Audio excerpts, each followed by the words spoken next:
Salut les amis, j'espère que vous allez bien, que vous avez de l'énergie pour cette nouvelle leçon de français. Et aujourd'hui, on va faire une leçon que vous m'avez demandé, c'est l'expression « quand même ». On va étudier l'expression « quand même », dans quelle situation on va l'utiliser. Et c'est vrai que peut-être que pour vous, c'est un peu difficile parce que c'est une expression qui est typiquement francophone et qui est en général difficile à traduire dans une autre langue. Donc aujourd'hui, on va voir les utilisations principales pour que vous puissiez l'utiliser facilement quand vous parlez en français. And if you want to listen to this lesson all in English with the explanations in English, as usual, you can click here if you are on YouTube or somewhere else if you are somewhere else. Et là, ici, eh bien, on va faire toute la leçon en français. Allez, on commence. Alors, j'ai préparé cette leçon, j'ai présenté cette leçon sous forme de dialogue. Donc, c'est un dialogue entre Théo et Gaël. Donc, Théo et Gaël sont en vacances. Ils sont en vacances à la montagne. Et Théo propose à Gaël de sortir marcher en forêt parce qu'il aime marcher en forêt. Mais Gaëlle, elle n'est pas très motivée. Non, elle n'est pas très motivée parce qu'elle est fatiguée. Toute la matinée, elle a fait des activités et cet après-midi, eh bien, elle voudrait se reposer. On va étudier leur conversation. Donc, c'est un dialogue et c'est Théo qui commence. Salut Gaël, tu viens avec moi marcher en forêt? Tu viens avec moi marcher en forêt? Donc, il fait une proposition à Gaël. Il lui propose de marcher avec lui en forêt. Et Gaël, qu'est-ce qu'elle répond? Non, je suis fatiguée. Je suis fatiguée. Donc ici, vous voyez, vous avez la traduction en anglais si ça vous intéresse. La traduction était très difficile pour cette leçon parce que c'est très difficile de traduire l'expression « quand même ». Bon, alors là c'est le début du dialogue, il n'y a pas l'expression « quand même ». Mais maintenant, on va voir cette expression. On commence avec la concession. Donc on va utiliser l'expression « quand même » dans une situation de concession. Si vous ne savez pas ce que c'est que la concession et que vous voulez une leçon complète, vous savez que j'ai déjà fait une leçon sur la concession. Vous pouvez la regarder après. Là, on va étudier quand même.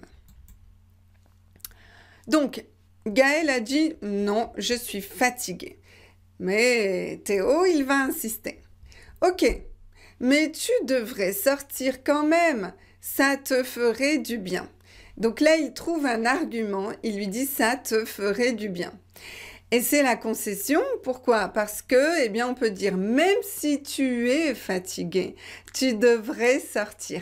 Même si, donc on a une situation où elle est fatiguée, mais on ne prend pas en compte cette situation et on fait quand même la proposition. Donc, on fait la marche dans la forêt quand même. Même si on est fatigué. Donc, vous voyez quand même si, c'est très proche. Vous avez le mot « même », d'accord? Donc, ces deux expressions sont très similaires. Donc, la concession. Le reproche. Oui, parce que Gaël, elle dit « je suis fatiguée ». Mais Théo, il n'est pas très... Il trouve que c'est une réaction un peu bizarre. Pourquoi?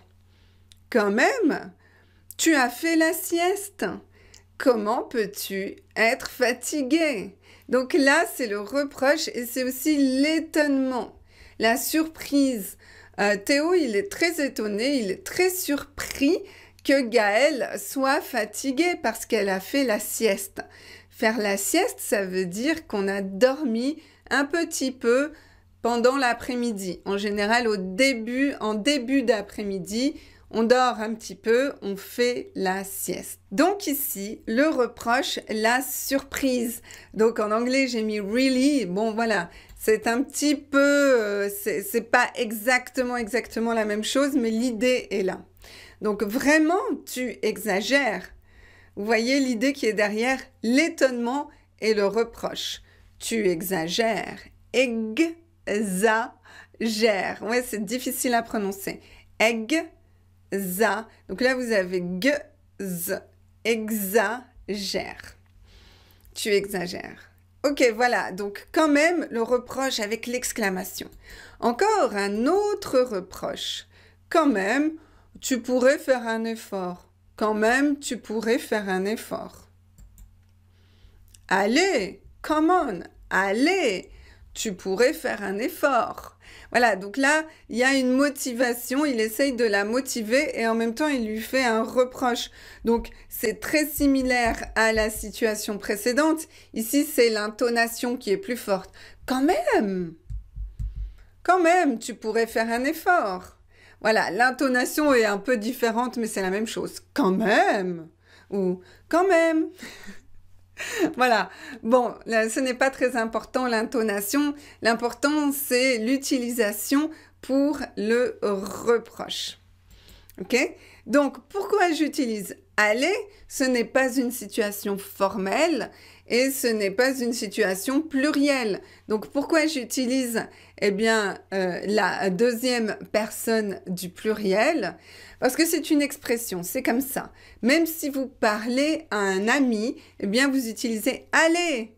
Come on en anglais. Come on. Allez, viens. Voilà, donc c'est une expression. Ok, donc voilà, on a fini le reproche et puis maintenant on va répéter la concession puisque Gaël va répondre. Bon, je ne suis pas motivée mais je viens quand même.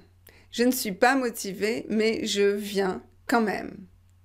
Donc même si je ne suis pas motivée, je viens. Ok? Ou bien je ne suis pas motivée mais je viens quand même.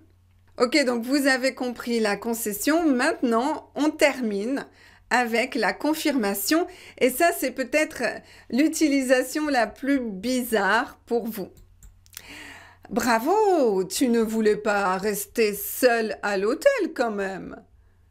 Quand même. Voilà. Alors, en anglais, on voit bien que c'est la confirmation parce qu'en anglais, on utilise « did you ». Théo, il est certain que Gaël ne voulait pas rester seul à l'hôtel, mais il demande une confirmation parce que c'est bizarre que Gaël n'ait pas accepté directement sa proposition. Et Gaël répond « Non, quand même pas. Non, quand même pas.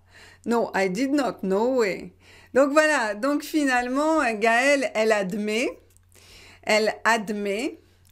c'est le verbe admettre.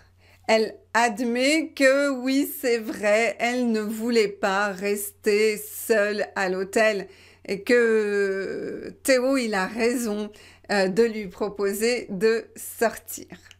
Voilà, donc 3 situations pour utiliser l'expression « quand même », la concession, le reproche et la confirmation.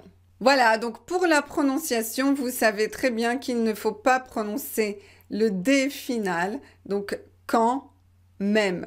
Ne prononcez jamais le D final dans cette expression et avec ce mot-là, non, on ne prononce pas le D final. Voilà, eh bien j'espère que vous avez bien compris cette leçon. Ce que je vous conseille de faire, eh bien c'est d'essayer de faire des phrases dans les 3 situations de reproche, de concession et de confirmation pour essayer de pratiquer et de vous entraîner. Et puis aussi, quand vous entendez un francophone ou une personne qui utilise cette expression, eh bien faites très attention. Quelle est la situation dans laquelle elle utilise cette expression? Posez-vous la question pour essayer de bien la comprendre, de bien la ressentir. Parce que c'est vrai que c'est une expression qui est très spéciale, donc vous devez vraiment la pratiquer pour vraiment l'intégrer et que finalement ça devienne naturel pour vous de l'utiliser. Voilà, donc je vous souhaite une excellente journée et je vous dis à très bientôt pour une nouvelle leçon de français. Ciao, ciao!